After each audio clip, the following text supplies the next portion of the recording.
Hi, my name is Wendy Thompson, and this is my husband, Kip Thompson. We met in Midland in 84. 1984. And moved back to Midland in 1989, where we spent about 12 years. We had all 4 of our kids there, lived on Wood Park Drive, and spent a lot of time at the soccer fields and at the rec center. I worked in Dow in the plastics business and marketing, and so when Dow and Carbide merged in 2001, they moved us to Houston, and we settled out to the west in Katy, Texas, where we still live to this day. In 2011, in December, we were getting ready to go on a Costa Rica Christmas trip with the family, having just a carefree life, thinking about packing. Then all of a sudden, in a split second, my life changed. We thought maybe she had food poisoning or there was some other reason that she was dizzy and throwing up.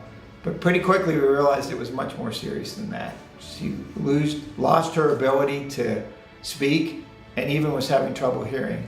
And so we immediately called for an ambulance.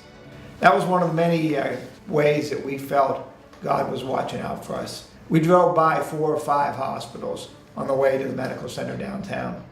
But the fact that we went to the medical center really made a huge difference. It allowed them, because of the equipment they had there, to test for the kind of stroke she was having and for them to quickly identify that she actually had a blood clot in her area called the brainstem, which is between your brain and your body. It gets completely separated from your brain. It leaves you with no capability to communicate from your brain to your body, to move your fingers, to move your hand, to move your leg, to do anything that your brain wants your body to do. She was at the beginning locked in. All she could do was blink her eyes. And the doctor said there was at least a 50% chance that she would spend the rest of her life in that condition. It was terrifying news for all of us to hear.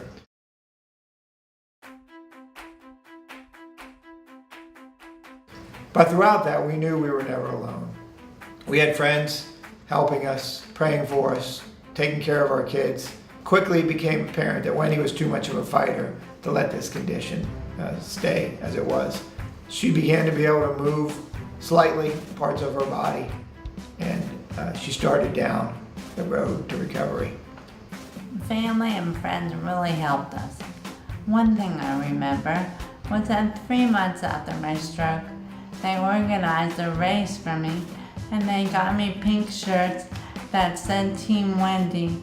So they let me out of the hospital for a day, and we raced, and everybody wore Team Wendy shirts. It was a long journey, full of ups and downs, small victories, fun with family and friends. And throughout it, we felt the presence of not only God, but the friends and family that were there to take care of us. And we're proud to say that Wendy has continued to battle, and we're coming to Midland on the 16th of May to tell you about that story. We're going to be at the Midland Country Club in the evening. We're going to tell you about our 3-year journey. I had this stroke in 2011, and it's been a long road. I'm not going to tell you it was easy, because it sure hasn't been. So please come and hear us. And Wayne Kerr, who's a singer and a songwriter, you also get dessert and beverages, all for $10.